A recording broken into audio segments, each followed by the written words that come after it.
네, 스리생2가 벌써 마지막 화에 이르렀습니다. 오늘 리뷰 시작하도록 할게요. 저희가 간 전문 채널이니까 오늘 간 환자 얘기 나온 거에 대해서 좀 자세히 설명드리고 가겠습니다.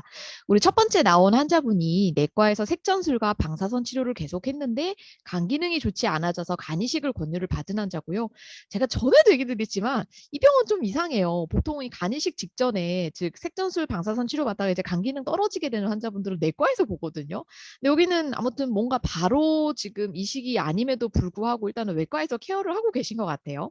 일단 좀 설명을 드리면 저희가 보통 다른 암들의 경우에는 고식적인 항암 치료라 그래서 우리 보통 혈관으로 꽂게 되는 그런 항암제들이 많은데요. 간암의 경우에는 색전술이라고 하는 특별한 방법이 있습니다. 간암은 기본적으로 혈관을 많이 끌어먹고 사는 암입니다. 그래서 간암을 먹여 살리는 혈관을 찾아서 즉 카테터로 이제 고혈관까지 올라가서요.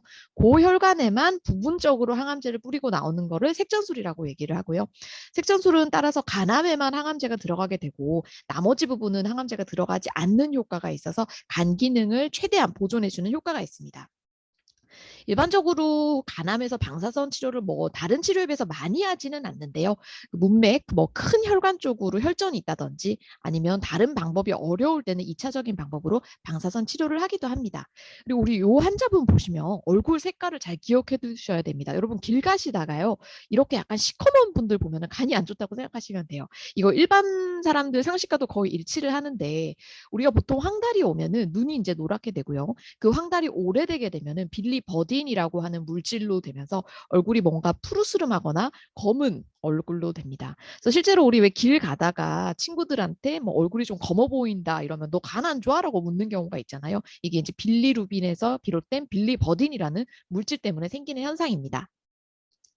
네, 그래서 결국 이 환자분 같은 경우에는 아마 작년에 사모님한테 이식받을 기회가 있었던 것 같은데 환자분이 원치 않으셔서 지금은 이식을 못 받았던 것 같고요.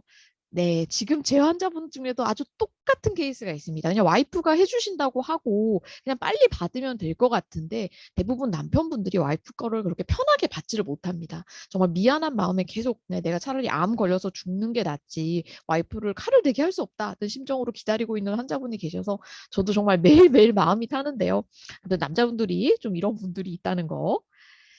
네, 이제 여기서부터 조금 우리 응급 상황인데요. 제가 아마 전에 우리 그 식도 정맥류라고 위장관 출혈 중에서 가장 무섭고 의사들이 가장 떨어하는 합병증이 있다고 얘기 드렸을 거예요. 지금 환자분이 정말 있는 자리에서 바로 피를 토하시잖아요. 이거 리얼입니다.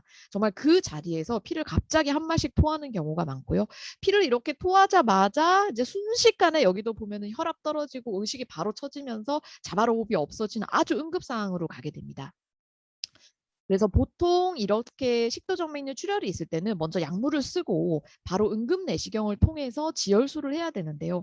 저도 이런 정맥류 내시경 시술을 아주 많이 했습니다만 대부분 문제가 이제 내시경이 들어가면 어디가 피가 나는지를 알아야 지혈술을 할 수 있잖아요. 근데 이제 저 정도로 피가 빨리 나는 상태가 되면 내시경으로 어디가 피가 나는지 볼 수가 없어요. 식도 자체가 완전히 피로 꽉 차고 그리고 이제 내시경의 석션이라고 해서 그 물을 없애는 게 있는데 석션을 하는 속도보다 피가 나는 속도가 빠르니까 순식간에 이렇게 피가 차오르는 걸 볼 수 있습니다. 그래서 그렇게 되면 지혈술을 도저히 할 수가 없고요.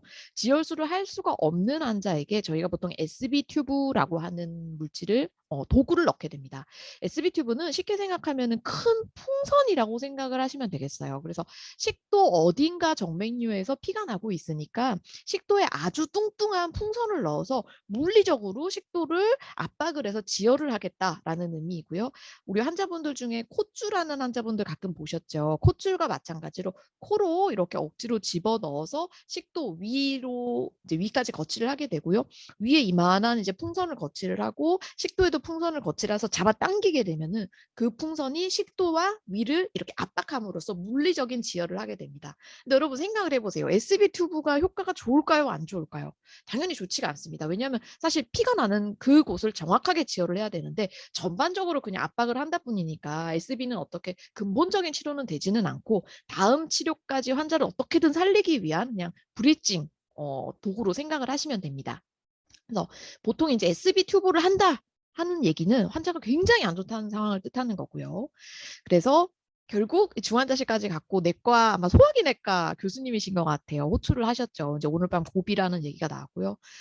근데 정말 이게 너무 속상한 게 이 환자분이 사실 다음날 원래 이식 예정이었잖아요. 근데 그 전날 이렇게 사고가 발생했고 제가 한 달 전에도 이런 식으로 제가 정말 아끼고 너무너무 좋아하던 환자분을 잃었습니다. 우리가 이제 간이식 대기를 하던 상태였고 간이식자로 이제 선정이 되셨어요. 그래서 다음날 이제 아침이 되면 받을 수가 있는데 그 전날 저녁에 너무너무 상태가 안 좋아지셔서 결국 못 받았던 경험이 있거든요. 근데 이게 이제 사실 이럴 때는 의사의 판단이 중요한데요. 어차피 환자는 굉장히 안 좋아졌고 이식을 해도 돌아가실 확률이 높고 이식을 안 하면 어차피 돌아가신다라고 하면은 이제는 그때는 무리해서라도 이식을 할 건가 아니면 그냥 이식을 하지 않고 이 상태대로 환자분을 보내드릴 거에 대한 고민을 좀 해야 됩니다. 뇌사자 간이식일 때는요. 이 뇌사자 간이식은 자주 나는 게 아니잖아요. 그래서 그 간을 받았을 때 가장 효과가 좋을 수 있는 환자분들한테 가는 게 원칙입니다. 그래서 이 정도로 상태가 안 좋으시면은 사실은 뇌사자 간이식 때는 못 받는 경우가 많아요. 그냥 다음 환자분한테 넘기는 경우가 있고요. 왜냐하면 이식한다고 해도 성공할 확률이 크게 높지 않기 때문에 그렇습니다. 근데 다행히 이 환자분의 경우에는 우리가 생체 간이식이었죠. 와이프분이 주시는 거였기 때문에 어차피 이 간은 뭐 여기 써도 되고 뭐 안 써도 상관없는 그런 의미의 간이어서 지금은 아마 이익준 선생님은 응급으로 간이식 하는 거를 결정을 하신 것 같고 저도 아마 이 상황에서는 똑같이 결정을 내렸을 것 같습니다. 사실 해도 후회 안 해도 후회예요. 그러니까 수술을 해도 돌아가실 수 있고 안 해도 당연히 돌아가실 수 있는데 그럴 바에는 뭔가 최대한 우리가 할 수 있는 시점을 빨리빨리 해야 나중에 후회가 남지 않는다는 게 이제 제 지론이라서 그렇습니다. 그래서 이거는 사실 정해진 답은 없어요. 그래서 교수님들이 대부분 이제 자기 생각하는 거를 얘기를 해주실 거예요. 뭐 지금 이 시점은 늦다. 아니야 그래도 좀 무리해서라도 해볼 만하다라고 가이드를 주시면 그 가이드를 대부분 따라가시면 됩니다. 네. 그리고 인제 수술하다가 우리 이익준 선생님 원래 되게 여유롭잖아요. 그런데 이 리퍼퓨전 얘기가 나오면서 막 한숨 쉬고 굉장히 불안해하는 모습을 볼 수 있는데요.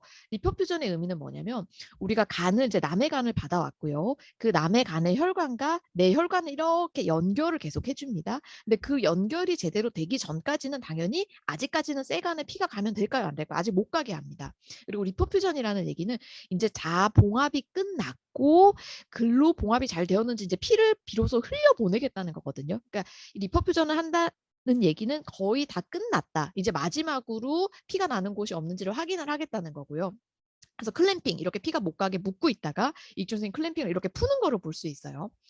그리고 다음 장면에 보면은 웜셀 라인이라고 물을 막 들이붓는 광경을 보실 수 있어요. 웜셀 라인이 뭐냐면 우리가 보통 그 연결 부위에서 피가 나는지 안 나는지가 바로 안 보일 수가 있잖아요. 그래서 이 클램핑을 풀고 혹시 다른 부위에서 피가 나지 않는지 물을 일단 채워 넣습니다. 물이 있을 경우에는 피가 어디서 나는지 소량의 출혈이라도 잘 보이기 때문에 그렇거든요. 근데 첫 번째, 두 번째 리퍼퓨전 하고 나서 우리가 혈압이 유지가 안 돼 가지고 이익준 선생님이 계속 뭔가 지금 다시 시술을 하잖아요. 근데 이때 왜 이렇게 후달려 있냐면 간도 우리가 허혈을 견딜 수 있는 시간이 정해져 있습니다. 즉 남에서 떼온 간이 우리가 어쨌든 몇 시간 안에는 이 피가 결국 들어가야 이식받은 그 간을 살릴 수가 있거든요. 너무 오랜 기간 동안 피가 가지 않게 되면은 다시 그 간을 받을 수 없기 때문에 지금 이익준 선생님 좀 후달려 하시는 거고요. 다행히 세 번째 우리 리퍼퓨전에서 그 혈압도 잘 유지가 돼서 괜찮게 돼서 이분의 이식은 아주 해피하게 끝난 경우죠. 저는 아무튼 이거 보고 좀 눈물 날 뻔했어요. 네. 다음에 여러분 퀴즈를 제가 낼게요. 병원 사람들이 가장 좋아하는 신발 브랜드는 뭘까요? 여기 어차피 지금 화면에 나왔지만 대부분의 병원 사람들은 이유는 알 수 없지만 크록스를 신습니다. 저도 크록스가 한 두세 개 정도 있고요. 한 인턴 때부터 신던 크록스를 지금도 계속 신고 있는 것 같아요. 근데 크록스가 사실 이렇게 아주 편한 건 아니거든요. 이게 이제 고무다 보니까 걷다가 갑자기 막 저 혼자 막 고꾸라지는 때도 있고 뭐 걸릴 때도 있고 많이 불편하기는 한데 그냥 관행인 것 같아요. 수술실도 그렇고 밖에 있을 때 대부분 다 크록스를 신게 되는데 이유는 모릅니다. 이거 뭐 외국도 그런지는 모르겠고요. 일단 한국의 대형 병원, 대학 병원은 대부분 크록스를 신는다는 거. 네, 다음은 우리 송하 선생님이 수술을 하다가 드래곤 선생님한테 다이섹션 해 놨으니까 한번 클립해 볼래라고 기회를 주는 장면이 있는데요.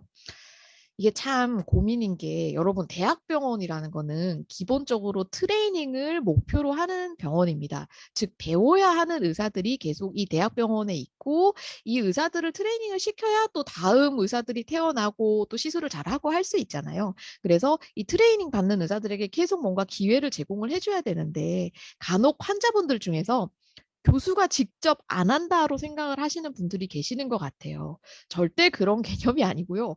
교수는 대부분 옆에서 이런 경우에 백호를 바로 옆에서 지켜보고 있습니다. 왜냐하면 이때 사고가 나면은 결국 책임은 이 펠로우가 지는 게 아니라 교수가 지게 되거든요. 그래서 사실 교수도 이 펠로우 선생님이나 트레이닝 선생님들한테 이렇게 넘길 때 마음이 편하지 않습니다. 저도 가끔 가다가 이제 내시경 시술을 제가 하나 해놓고 두 번째 묶는 시술 같은 거를 전임 선생님들을 시킬 때가 있는데요. 불안합니다. 불안하기 때문에 옆에 대부분 붙어 있게 되고요.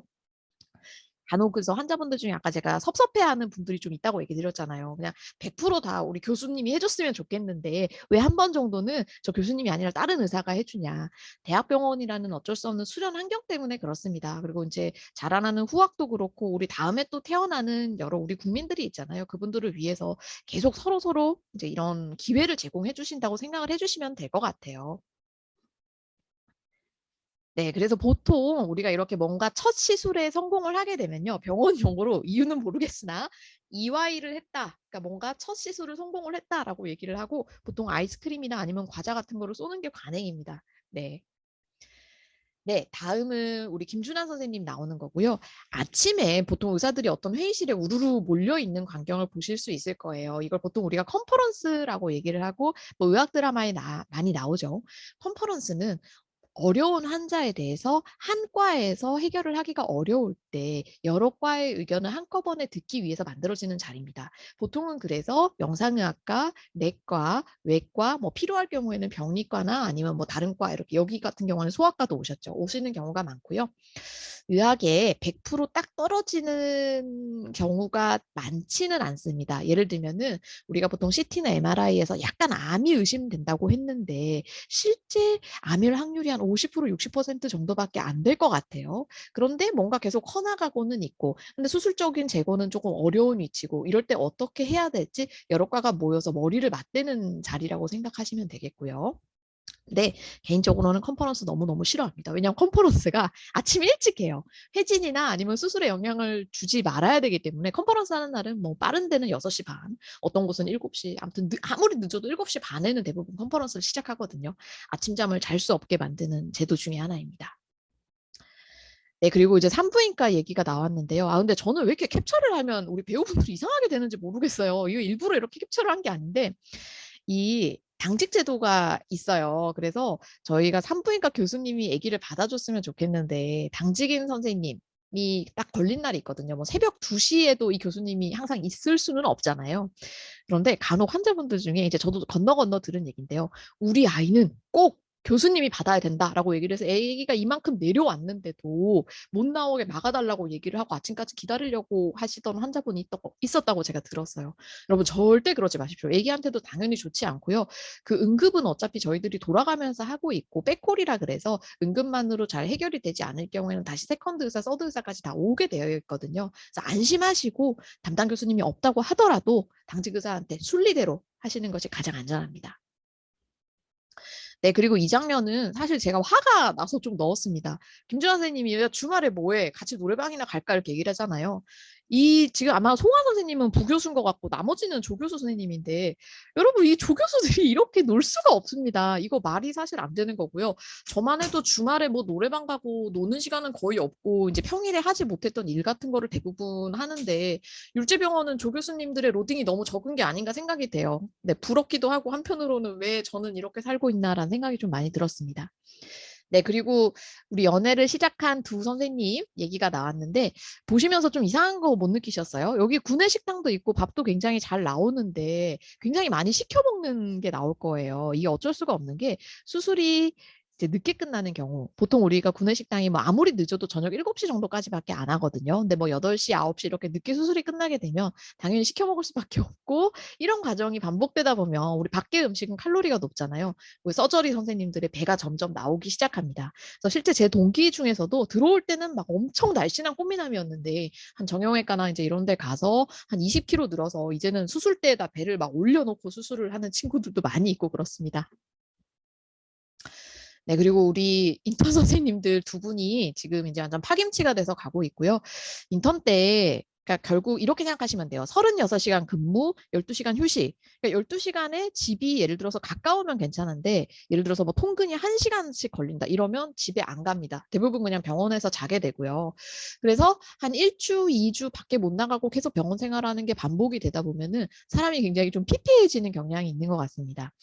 근데 이때는 의식주가 해결이 안 되는 시기이기 때문에 낭만 이런 걸 절대 기대를 할 수가 없고요. 제가 예전에 인턴 때 그 만났던 남자친구가 저한테 이제 이 인턴 오프 때 한강 다리를 같이 걸어서 건너자라고 얘기를 했어요. 근데 아마 그 친구는 좀 로망을 얘기를 했던 것 같은데 저는 당시에 정말 잠도 못 자고 배도 고프고 이런 환경에서 무슨 한강 다리를 건너냐 이제 이런 생각이 들었고 그런 일이 좀 반복이 되다가 사실은 헤어졌던 경험이 좀 있습니다. 그래서 근데 짠해서 이 장면은 좀 넣어봤어요. 아, 네. 그리고 이번 할 진짜 너무 속상했던 환자분이죠. 우리 저번에 간이식도 아드님한테 잘 받고 그리고 심내막염도 아주 튼튼히 잘 이겨내셨던 분인데 결과가 좀 좋지 않았는데요. 서울로 이사 왔다라고 이제 환자분이 얘기하십니다. 미국에는 큰 병원이 있으면 그 마을 자체가 병원이 먹여 살리는 경우가 간혹 있고요. 메이오 클리닉이라고 세계에서 가장 유명한 병원이 있고 로체스터시라고 하는 곳에 위치를 해 있습니다. 로체스터시가 인구가 아마 한 20만 정도라고 들었어요. 우리로 치면은 경주 인구보다 조금 이제 적은 건데요. 이제 그 도시를 가게 되면은 도시 어디를 가나 메이오 클리닉이 어디로 되어 있는지 그리고 이제 치료받으려는 환자분들이 그 마을로 이사를 오는 경우도 많고 메이오 클리닉이 워낙 크다 보니까 거기에 근무하고 있는 직원들이 또 다시 그 주변 마을에 살게 돼서 도시가 점점 병원화되는 경우도 종종 있다고 들었습니다. 저희는 아직 뭐 그 정도까지 병원은 없기는 한데요. 아마 뭐 아주 유명한 병원이 지방쯤에 생기게 되면은 저희도 메이오 클리닉의 그 로체스터 시 같은 게 좀 생기지 않을까요? 하는 생각을 좀 해봤습니다. 네, 그리고 우리 결국 이 환자분이 이제 돌아가셨던 게 뇌출혈 때문에 돌아가셨잖아요. 그리고 이거의 원인이 되었던 게 와파린이라는 물질입니다. 와파린은 피를 묽게 해주는 약이라고 생각을 하시면 되고요.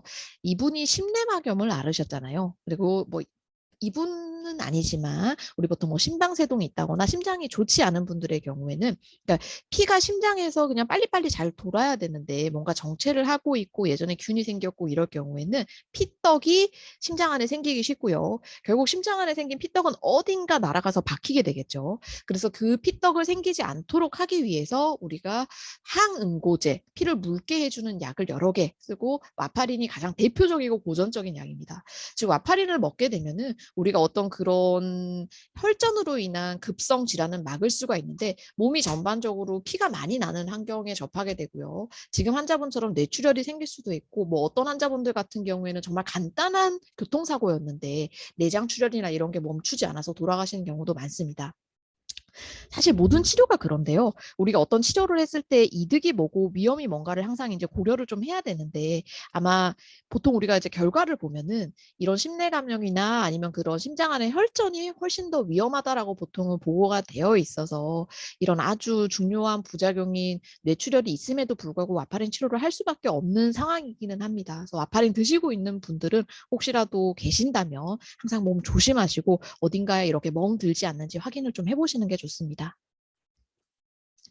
네, 그리고 제가 이 스리생 보면서 눈물을 정말 펑펑 흘렸던 장면이 세 개가 있는데요. 첫 장면입니다.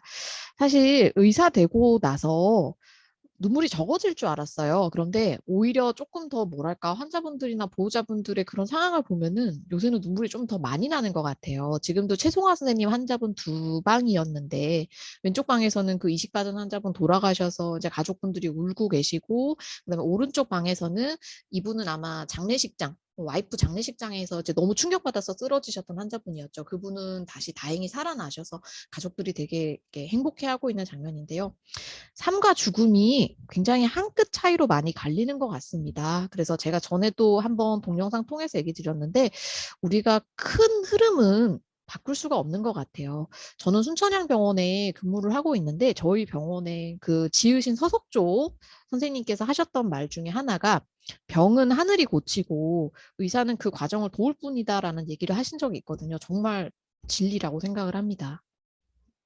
네, 그리고 두 번째 눈물 많이 났던 장면이 우리 그 오토바이 타다가 다쳤던 여자분이 결국 이제 퇴원을 오늘 했어요. 그런데 계속 어머니한테 짜증을 내다가 이제 뭔가 그간 짜증 냈던 미안함을 어머니한테 표현을 하고 있는데 이 장면이 왜 이렇게 눈물이 많이 난지 모르겠는데 아무튼 펑펑 울었습니다. 지금 다시 보는데도 또 눈물이 좀 나네요. 네, 그리고 마지막으로 우리 말판 증후군이라고 얘기를 하는데 막 심장 커지고 이제 누워서 자지도 못하던 7살짜리 아기 얘기가 나왔고요. 김준하 선생님이 혼자 수술이 안 될 것 같아서 다른 교수님을 초빙까지 해서 수술을 하는 기력을 이제 보이셨고 그다음에 이 아기가 지금 괜찮은지 보는데 아기가 정말 힘든 와중에 고맙다고 이렇게 엄지를 내미는 걸 볼 수 있고요. 간혹 환자분들 때문에 마음 상처를 좀 입을 때도 있거든요. 예를 들어서 뭐, 이젠 정말 의사를 좀 안 해야 되나? 라는 생각도 가끔 들기도 하는데, 한 명이라도 이렇게 뭔가 좋아지는 모습을 보면은 또 다시 그런 기억이 있고 또 일하게 되는 것 같습니다. 아무튼, 네. 네. 그리고 제가 이제 마지막으로 좀 얘기 드리고 싶었던 게요. 생각보다 의사들에 대한 사회적 그 인식이 아주 아주 안 좋은 것 같아요. 저는 파업에 참여를 하지도 못했고 그리고 뭐 그런 어떤 돈 때문에 진료를 한 적이 한 번도 없었는데 난데없이 악플이 달리는 경우가 간혹 있고요. 왜 이런 식으로 뭐 진짜 의사는 무슨 진짜 의사냐 껄떡거리면서 파업하고 정치질하는 게 무슨 TV는 본다고 TV 본다고 뭐라 하시고 그리고 뭐 데모도 아닌데 데모 있다고 여기 막 뭐라 하시고 욕을 좀 써놓으시더라고요. 여러분 당연히 그 일반인들이 봤을 때 조금 비도덕적인 사람들이 있기 마련이거든요. 근데 그 사람이 그 집단 전체를 대표를 하지는 않습니다. 의사가 우리나라의 면허가 이제 벌써 한 12만 번호, 한 12만 명이 있고요. 12만 명 중에 대부분은 지금 우리 이 선생님들처럼 한 명이라도 어떻게든 살리고 도움 드리려고 묵묵히 일을 하고 있는 사람들입니다. 그래서 너무 미워하지 마시고 이렇게 부분을 부분을 너무 확대해서 그 집단 전체를 미워하시게 되면 그 집단에 있는 다른 사람들은 정말 기운이 좀 많이 빠집니다. 네. 그리고 의사들이 사실 있기 때문에 우리가 그래도 넘어가고 좀 행복하게 지낼 수 있는 건강적인 부분도 많이 있잖아요. 네. 그래서 스리생이 그런 면에서 좀 사람들에게 의사에 대한 인식의 변화를 일으킬 수 있으면 참 좋겠습니다. 네, 이상 스리생 이제 12화까지 다 봤고요. 나중에 좀 시간이 되면 스리생 원도 한번 리뷰를 좀 해보도록 할게요.